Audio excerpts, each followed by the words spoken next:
My name is Daniel, and for 3 years, I edited security footage for Clearwater Security Solutions.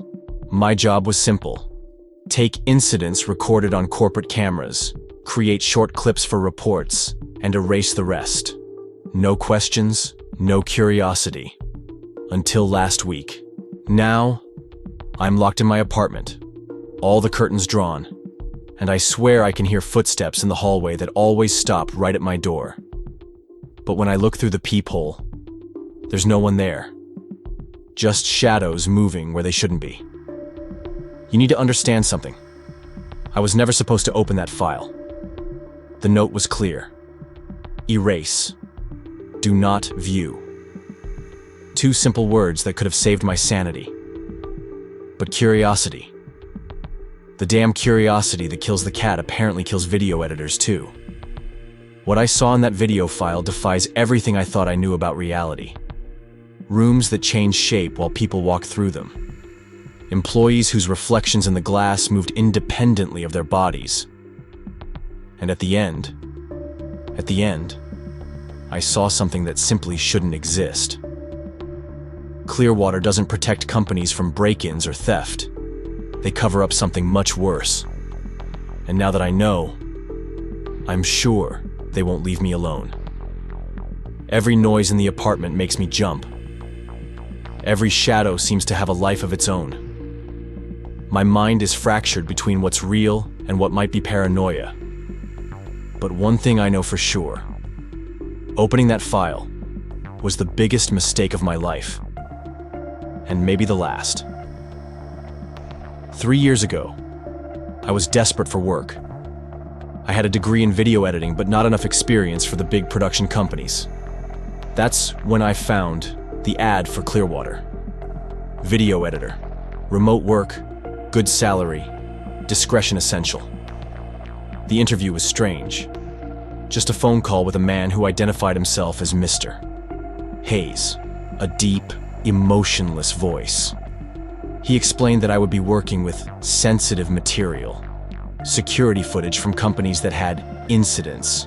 My job was to edit specific clips for insurance reports and erase everything else. Daniel, he said, you will receive encrypted drives by mail. There will be precise instructions on which segments to edit. You cut exactly what we ask, save it in a specific format, and destroy the original drive. No exceptions. The salary was too good to refuse. $4,000 a month to work from home. Editing maybe 10 projects a week. I signed the contract without reading the fine print. The first projects were banal. Accidents in factories, fights in offices, people falling down stairs. I would cut the relevant moments, save them in folders named with codes that made no sense, and toss the original flash drives into the incinerator they installed in my basement. Yes, they installed an incinerator in my basement. They said it was security protocol. Over time, I started noticing strange patterns. The drives always came from remote places, research labs, government facilities, isolated industrial complexes, and the instructions became more specific. Cut from 342 to 415. Ignore remainder. Destroy immediately. I never questioned it. The money landed in my account every month, right on time. I had a routine. The package arrived in the morning, I edited in the afternoon, and I incinerated at night. Simple, mechanical, safe. But 3 weeks ago, something changed. A drive arrived that was different from the others. It wasn't a standard brand, but a heavy, custom metal casing with a handwritten label instead of a printed one.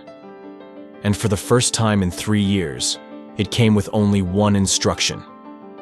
Erase. Do not view. No segment to edit. No folder code. Just destroy without looking. I should have thrown it straight into the incinerator. I should have followed protocol.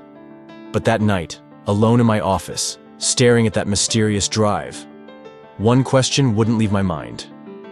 What was on there that was so dangerous that not even I, who had worked for them for 3 years, was allowed to see it? For 2 weeks, that flash drive sat on my desk. I'd look at it every morning while I had my coffee, feeling a strange weight in my stomach. It was as if it radiated an unsettling energy, even just sitting there, harmless. The curiosity started small, just a mental itch. But it grew. With each passing day, I found myself imagining what could be so terrible. Genocide? Human experiments? Nuclear accidents? By the 3rd week, I couldn't sleep right anymore. Confused nightmares of dark hallways and whispering voices that I couldn't understand when I woke up. And always, at the end of the dream, I was sitting in front of my computer, that drive in my hand. It was on a Friday night, after 3 shots of whiskey, that I finally caved. I plugged the drive into my computer, my hands trembling slightly. My screen went black for a few seconds. Then the video file opened. A long, white hallway, lit by fluorescent lights. A sign on the wall read, Blackwood Facility, Sector 7. In the corner of the screen, the timestamp showed 11:47 p.m., October 15th, 2 months ago. For a few minutes, nothing happened.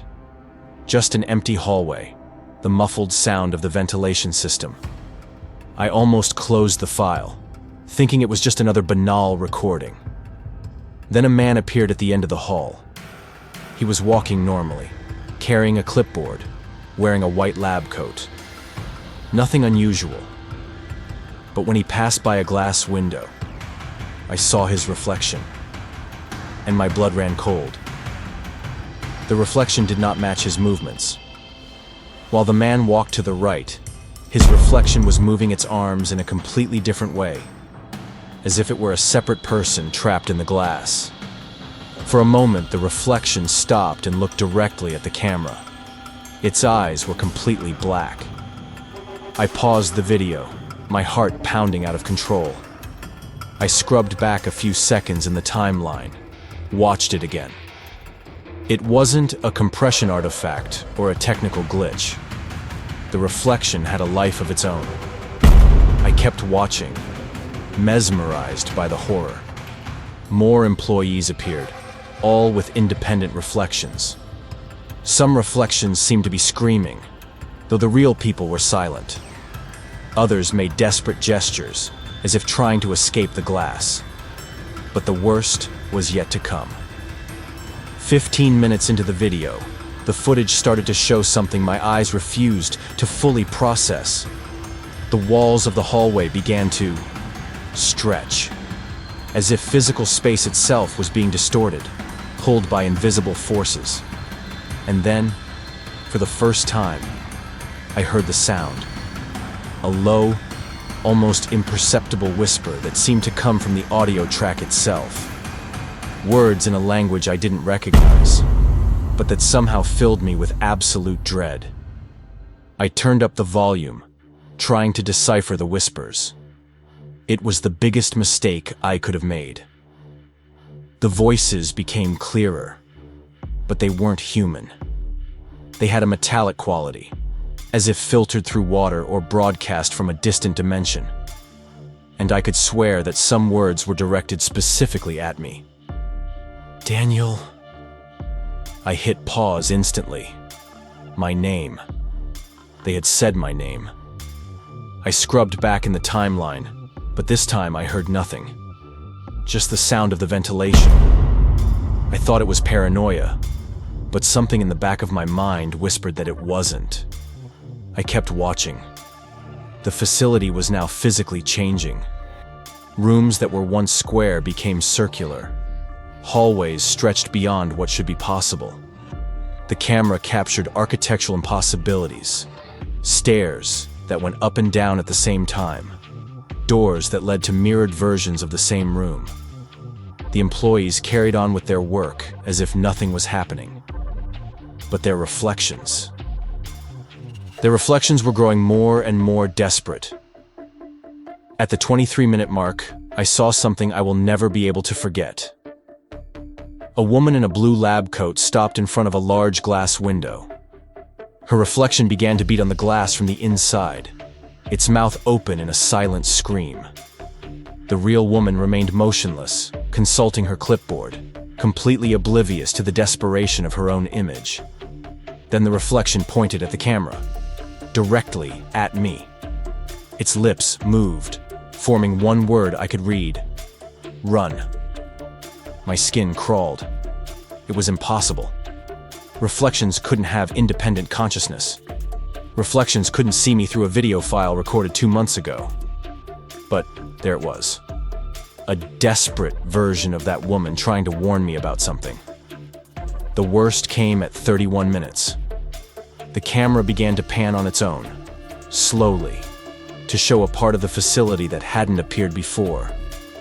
A laboratory with equipment I couldn't identify, but that emanated a disturbing bluish light.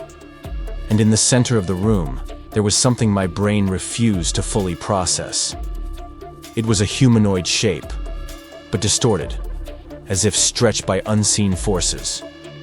Its limbs were too long, jointed at impossible angles. Where a face should have been, there was only a smooth, dark surface that absorbed the light around it.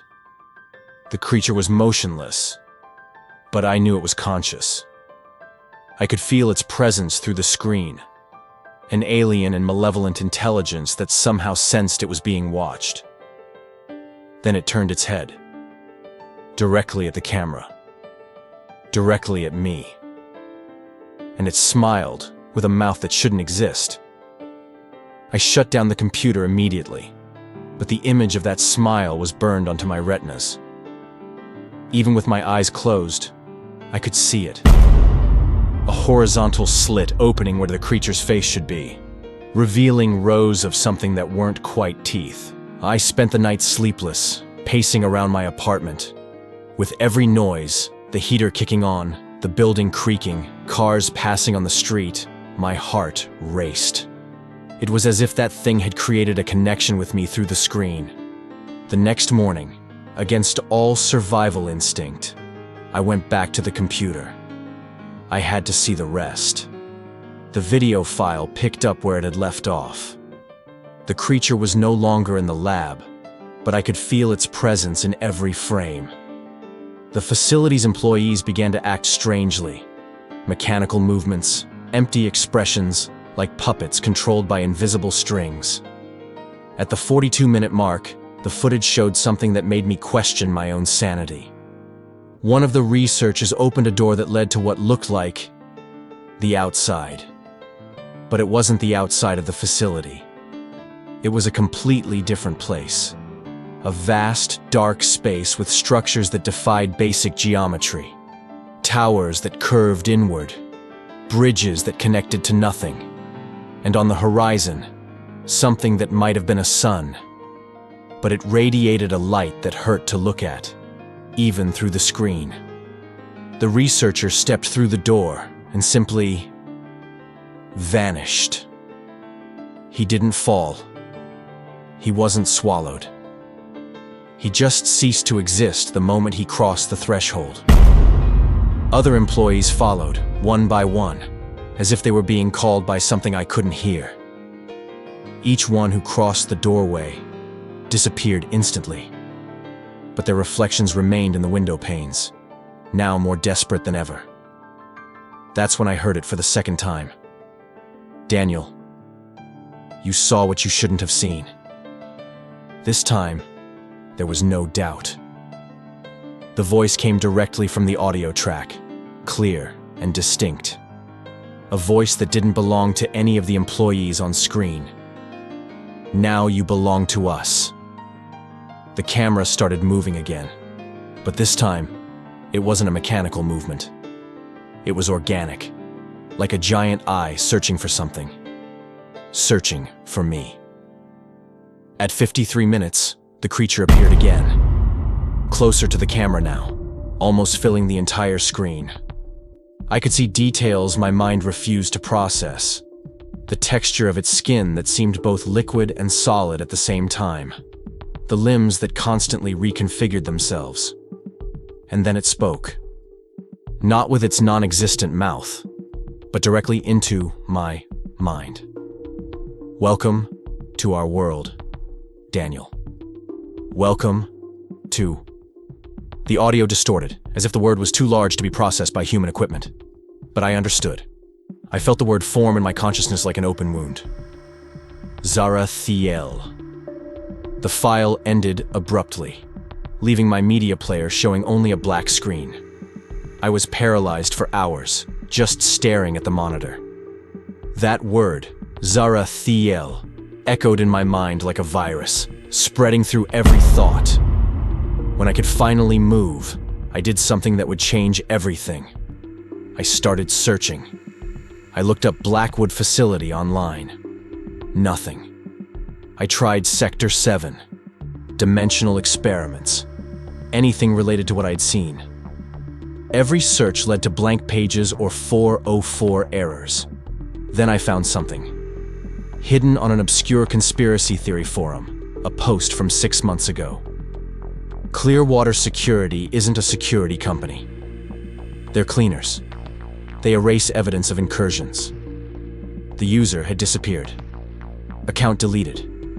I started connecting the dots. 3 years of editing corporate incidents. Always remote places, always specific instructions, always destroy the rest. I never questioned why certain parts of the video files needed to be cut. Now I knew. They weren't industrial accidents or office brawls. They were evidence of something invading our reality. I went back to my old project files, looking for patterns. The folders had codes that never made sense before. But now they looked like coordinates. Locations where these incursions had happened. My phone rang. Mr. Hayes. After 3 years, he was finally calling me directly. Daniel? His voice was different. Colder. We need to talk. About what? I tried to sound casual, but my voice trembled. You watched the file, didn't you? Silence. How could he know? Be at the office tomorrow at 9 a.m., 847 Pine Lane. Don't be late. He hung up before I could reply. That night, as I tried to sleep, I started noticing strange things in the apartment. Shadows that moved when I wasn't looking directly at them. The reflection in the bathroom mirror that took half a second too long to match my movements. They knew that I knew. And now, they were coming for me. The Clearwater office didn't exist. 847 Pine Lane was an empty lot surrounded by a rusty chain-link fence. I stood there for an hour, checking the address, calling Hayes. Nothing. Just a recording saying the number did not exist. That's when I realized it might have never existed. I went home in a panic, questioning everything. 3 years of paychecks, deposited on time. But where did they come from? I checked my bank statements. The transfers just showed up as automatic deposit, with no identifiable source. The incinerator in the basement had been cold for weeks. When was the last time I had actually used it? I sat at the computer, my hands shaking. I opened the folder where I kept backups of my edited work from over the years. The folder was empty, as if no content had ever existed there. The mysterious drive from the Blackwood facility was still plugged in, but when I tried to open the file again, it was corrupted, unreadable. My mind began to fracture. The memories of 3 years of work now seemed strange, like half-forgotten dreams. Did I really edit hundreds of files? Did I really speak to Hayes all those times? Or was that one single file the beginning of something much worse? Now, as I write this, I no longer know what's real. The footsteps in the hallway continue, always stopping at my door. My reflection on the monitor watches me with an expression that isn't my own. And sometimes, very faintly, I hear whispers coming from the walls. Welcome to Zarathiel, Daniel. Maybe I was never an editor. Maybe I've always been here, trapped between realities, editing memories that never existed. Maybe you, listening to this story, are trapped here with me too. How can you be sure your memories are real? How can you be sure you aren't in Zarathiel right now? If you made it this far, it means Daniel managed to get his message out. But now, I need your help to understand something. Have you ever felt like your memories don't add up? Moments that seem real, but when you try to remember the details, they just disappear? Tell me in the comments. What's the strangest experience you've ever had that you still can't explain? That moment that made you question if it really happened, or if it was just your mind playing tricks on you. And if you know someone who works in video editing or security, share this story. Maybe they'll recognize some of the patterns, or maybe they're also trapped in Zarathiel without knowing it. Leave a like if the story gave you chills. Subscribe to the channel for more tales from Zarathiel, and hit the bell, because sometimes the next episode arrives when you least expect it. Until next time, if there is a next time.